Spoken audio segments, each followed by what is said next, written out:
Ladies and gentlemen, life is not a battle to be won, but a game to be played, and the rules of this game are written in the language of the mind. The words you speak, the thoughts you hold, and the beliefs you treasure are not idle, they are seeds, and each one bears fruit in the garden of your life. Tonight, I will share with you 5 magical affirmations words charged with the power of truth, harmony, and divine order that, when spoken with faith, will open the gates for miracles to flow into your world. Remember, there is no limit to the good that can come to you when you align with the infinite. These affirmations are not mere phrases. They are keys that unlock the treasures already prepared for you. Let us begin the journey from doubt to certainty, from fear to faith, and from wishful thinking to the glorious manifestation of your heart's desires. Your word is your wand. Speak only what you wish to see. Every word carries a vibration, a living energy that shapes the invisible substance of the universe into form. When we speak, we are not merely describing reality, we are creating it. Our words are creative commands sent into the ether, and like a boomerang, they return to us clothed in circumstances, events, and experiences. Just as a sculptor uses tools to carve a statue, we use words to carve the patterns of our lives. If the sculptor is careless, the form becomes distorted. If we are careless with our words, our life's design follows suit. The subconscious mind takes every word as truth, without humor, sarcasm, or disclaimers. It is like rich soil that will grow whatever seeds we plant, be it roses or weeds. Too often, people speak from habit rather than intention. They say, "I can't afford this," "I'm always unlucky," or "I never get a break," without realizing that these phrases are blueprints for future events. Every time we affirm limitation, we instruct the universe to arrange our affairs accordingly. Florence Scovel Shinn often reminded her readers that there is no such thing as idle words in the spiritual realm. What we decree, we eventually experience, whether it was spoken lightly or with deep conviction.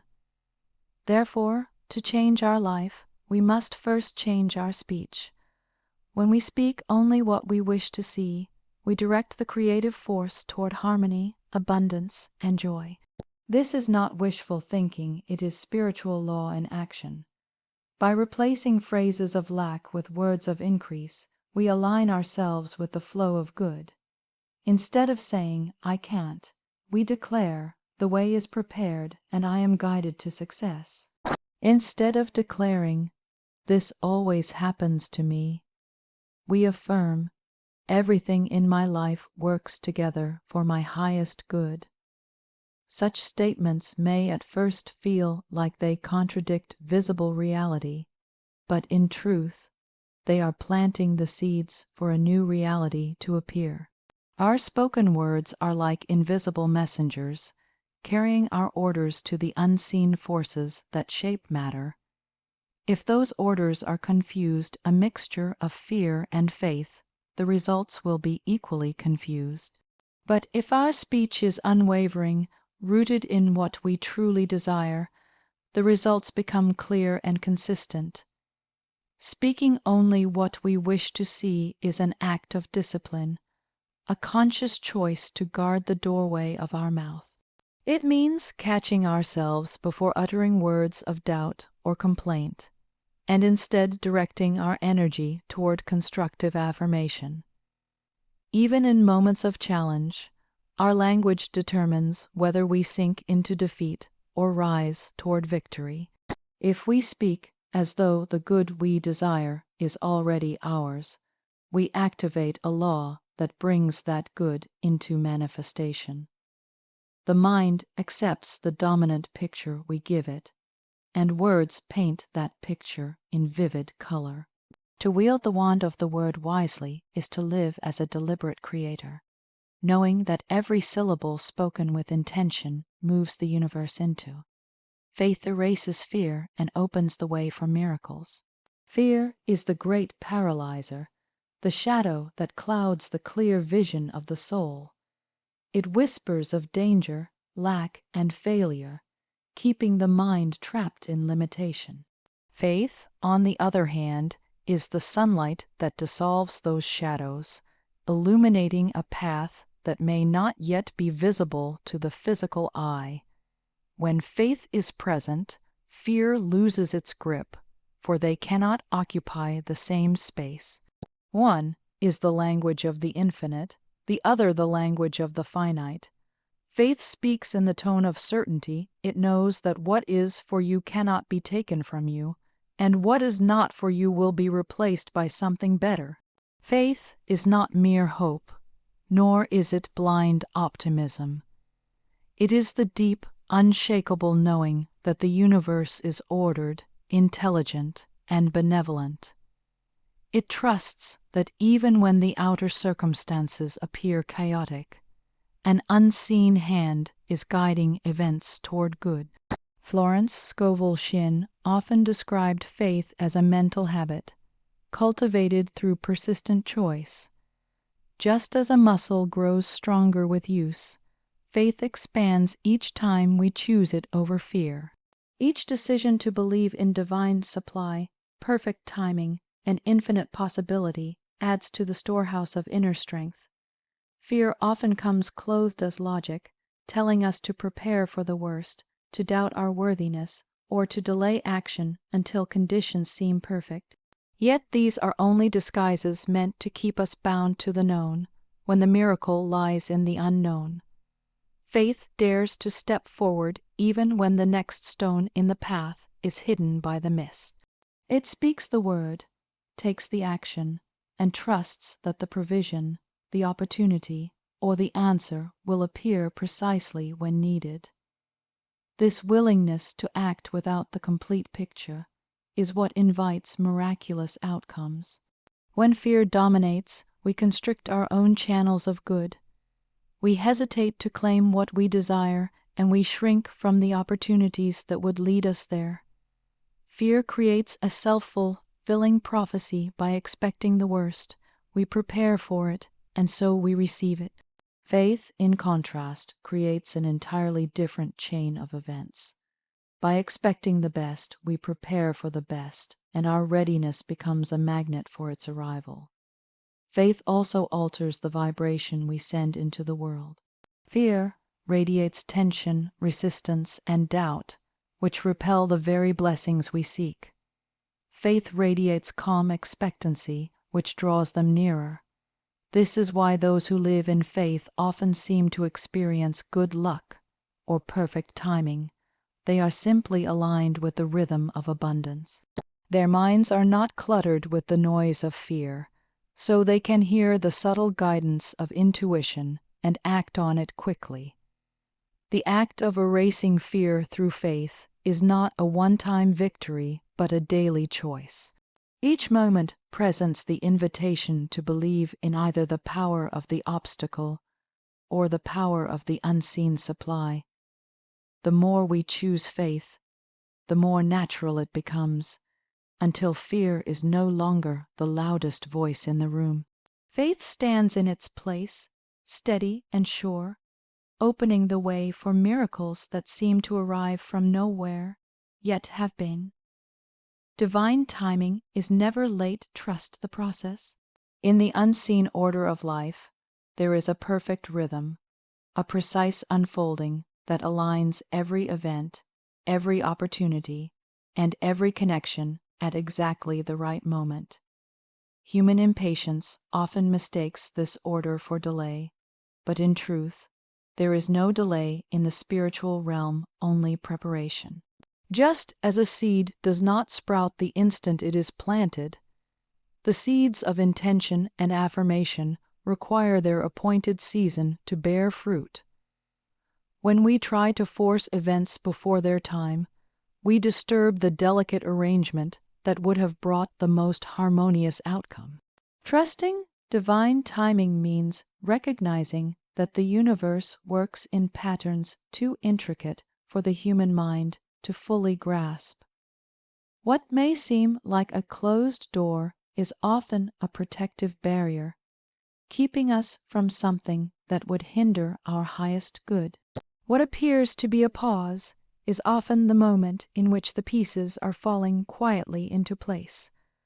Florence Scovel Shinn often reminded her readers that delays are not denials, and that the seeming detours are frequently the shortest path to what we desire, though they may not look that way in the moment. The challenge lies in resisting the urge to measure progress solely by visible results. When nothing seems to be happening, faith is tested. We wonder if the affirmation has failed, if the prayer has gone unheard, or if the opportunity has passed us by. Yet beneath the surface, the current of life is moving steadily. The right people are being positioned, circumstances are being arranged, and the timing is aligning in a way that could never be achieved by sheer human effort. The oak tree does not rush to grow. It trusts the process that transforms an acorn into its full majesty. Impatience often arises from fear that time is running out, fear that someone else will take what is meant for us, fear that we are falling behind. But divine order is infinite in its resources. Nothing that is ours by right of consciousness can be lost to another, and nothing that belongs to another can ever truly be ours. Trusting this principle allows us to release the anxious grip of control and rest in the certainty that life is working for us, not against us. When we align with divine timing, we move with the current rather than against it. This does not mean we sit idle, waiting for something to drop into our lap. It means we take inspired action when prompted, but without the strain of trying to make everything happen through force. There is a calm confidence that comes from knowing that every step we take in faith is part of a larger choreography. Even apparent setbacks are woven into this dance, serving as pivots that turn us toward the most favorable direction. To trust the process is to accept that the universe has a higher vantage point than we do. From our limited view, the path may seem winding, but from the divine perspective, it is the straightest route to fulfillment. The seasons of waiting are not wasted. They are the intervals in which we are being prepared inwardly for what we have asked for outwardly. This preparation ensures that when the appointed time arrives, we are ready not only to receive the blessing, but to sustain and expand it. In the quiet trust of divine timing, anxiety gives way to peace, and the heart grows steady in the knowledge that what is meant for us is already on its way, moving toward us at the precise speed required for its perfect. Gratitude multiplies every blessing. It is the mental and spiritual state that transforms what we have into enough and more. Gratitude shifts the focus from what is missing to what is present, and in doing so, it opens the channels for more good to flow. The law of increase responds to the heart that appreciates rather than complains, for appreciation sends out a signal of abundance, and abundance attracts abundance. When we give thanks for even the smallest good in our lives, we acknowledge the divine source from which all blessings come, and this acknowledgement creates a magnetic pull for greater blessings to appear. Gratitude is not reserved for the moments when everything is going well. Its true power is revealed when we practice it in the face of challenges. To be thankful for good that has not yet manifested is to exercise faith in its inevitable arrival. This form of gratitude is a declaration to the universe that we believe in its provision before there is visible evidence. Florence Scovel Shinn often wrote about acting as if, speaking, thinking, and feeling as though the good we desire is already here. Gratitude in advance is one of the most effective ways to do this, for it affirms that the answer is already on its way. The habit of gratitude rewires the mind to see opportunities instead of obstacles. A person focused on lack will overlook doors that are open, but a person focused on blessings will see doors even where walls seem to stand. The energy of gratitude is expansive. It lifts the vibration of thought, making us more receptive to intuitive guidance. In this higher state, ideas and solutions flow more easily, and the circumstances we attract tend to match the elevated energy we radiate. Every word of thanks we speak plants a seed in the fertile soil of the universe. Those seeds, tended by consistent appreciation, sprout into experiences that match the joy and fullness we feel. Just as a gardener waters and nurtures plants, we water our lives with the refreshing flow of gratitude.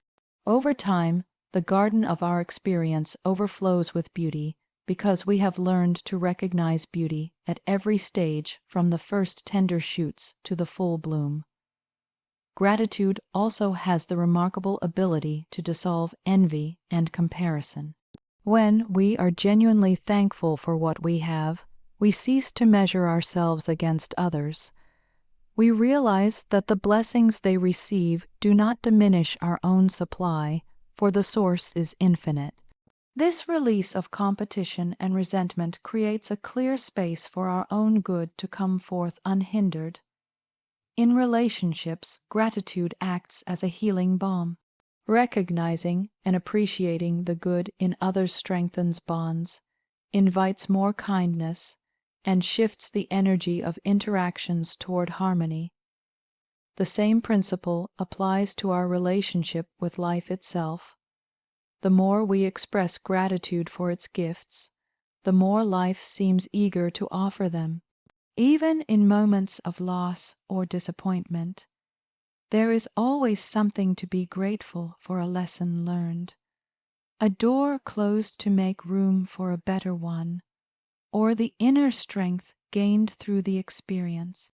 The practice of gratitude turns these realizations into living truths, continually amplifying the good in our lives until it expands beyond anything we could have imagined, making every day a reflection of the blessings we have noticed, honored, and what you imagine with joy, you magnetize into form. Imagination is the workshop of the mind where the unseen is shaped before it becomes seen. Every great achievement, invention, or transformation began as a mental image held with feeling. When we imagine with joy, we infuse that mental image with a high vibration that calls to it the people, opportunities, and resources needed for its realization.